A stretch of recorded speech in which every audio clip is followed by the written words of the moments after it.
Hello listeners, it's Mark here with your first slice of SLP for 2021, and I'm going solo on this one. Normally at this time of year we'd be totting up your predictions in readiness for our season preview show, but this year that's a little ways off yet, and at time of recording who even knows when we'll get a fixture list and a final start date for the season. But with the doubts over what is ahead of us, I thought it'd be a good time to reflect on what makes us love this sport of rugby league so much. And to that end, I'm going to share the first in what I hope you listeners can help make a regular feature, My Rugby League Story. Starting with my very own story of rugby league fandom. I'll be reading a piece I wrote for Tom McCooey's 2018 book In Our Blood, Conversations with Players, Heroes and Fans of Wigan Warriors. So yes, this will be my story as a Wigan Warriors fan, but larger than that is my story as a rugby league fan. And without this story, there would be no Super League pod. Hopefully you'll enjoy this, and even more be inspired to tell us your own story of how you became a rugby league fan, of those touchstone moments, to borrow a phrase from our friend Steve Mascord and his great own personal story, that reaffirm your rugby league fandom of what rugby league means to you. And of course, if you are a Wigan Warriors fan, do check out Tom's book.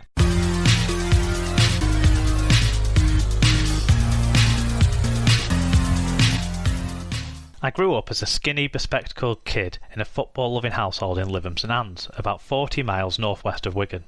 Growing up, rugby league was never at the front of my mind. This is my story on how I went from there to having a cherry and white colour scheme for my wedding. My uncle and granddad started going to watch Wigan in the late 80s, but it was just something I knew of rather than followed religiously. It started to change for me in the late 90s. My first final was the 1998 Challenge Cup final, and I'm surprised I was allowed back after that one. The drive down, the walk to the stadium, and the atmosphere before kick-off all really got to me. Standing on Wembley Way and seeing all the red and white flags was something I'd never experienced before, and the roar of Wigan, Wigan, Wigan inside the ground was incredible.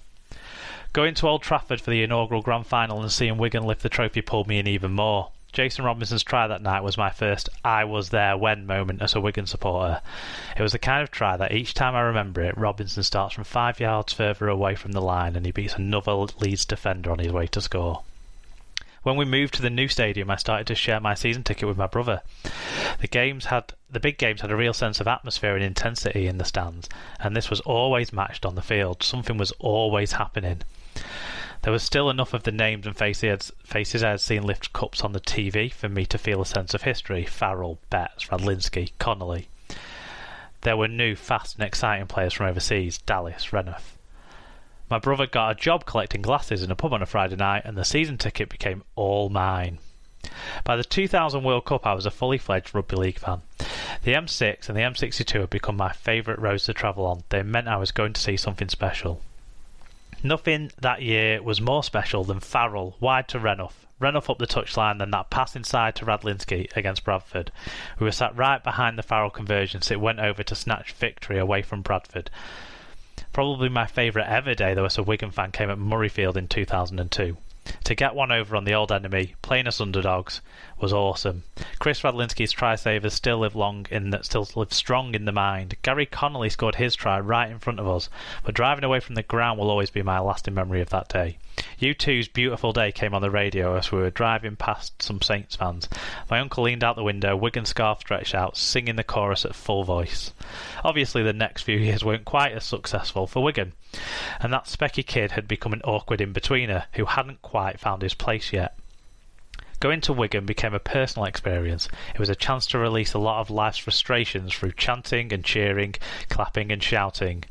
There was a lot of shouting during those years. But it all meant I had found my place. I had found my identity.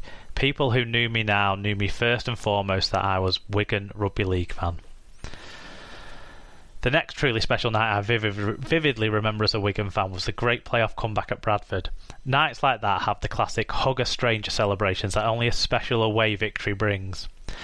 The game was gone after 50 minutes. Even when Mark Calderwood began the fight back, we weren't really convinced. But when Harrison Hansen took it to within one score and all we were seeing was Wigan players streaming away from us to the far end try line, the noise and atmosphere was incredible.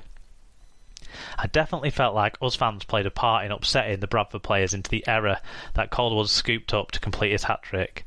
And then Pat Richards landed that drop goal. What a night. 2010 to 2013 was the greatest stretch in my time as a Wigan fan. Watching a team that was fitter than everyone else, more accurate and polished than everyone else, and capable of delivering on the big occasions was something I had not seen in my previous decade of being a season ticket holder. The 2010 Grand Final will always be only second only to that 2002 Cup Final for me. It was a game that never felt in doubt from the start, and I have no idea why Martin Gleeson's second try that night isn't widely regarded as one of the greatest tries seen in a Super League Grand Final. I think it's right up there with Robinson's in '98. Wigan's 2011 Challenge Cup run had so many great tries in it that there was always going to be one more at Wembley. It was the first time watching Wigan at the new National Stadium. The team had to mark the occasion in a special way, and nothing could be more special than Joel Tompkins' try that day. For me, the new Wembley gives the best all-round viewing experience of any big stadium I've been in. Everywhere you sit gives a great sense of sporting occasion. We were up in the top tier for this game, but all that meant was we had a great view of things unfold and open up as Sam picked up the ball and skirted across the line before finding his brother Joel, who did the rest. It was one of the purest moments of rugby league beauty I have seen firsthand. When I met my future wife in early 2011, everything was great again in the Wigan world. She didn't care about rugby, but she got used to seeing me go off on a Friday night, come back happy after a solid Wigan win, and then have a happy weekend as a result. We got engaged in September 2013, midway between Wigan winning in the rain at Wembley and clinching the double at Old Trafford, but she still didn't care about rugby. Over the next couple of years, as we planned for our big day, she started to warm up to a red and white colour scheme that she had been determined to never have. By the time the big day came, my groom's party were wearing Wigan club ties, and the bridesmaids were in cherry red. The white tablecloths were complemented with a cherry red runner through the middle of every table, with the venue getting very specific instructions that it needed to look like cherry and white hoops as we looked out from the top table. The colour scheme was most definitely cherry and white, and I am ancient and loyal until I die.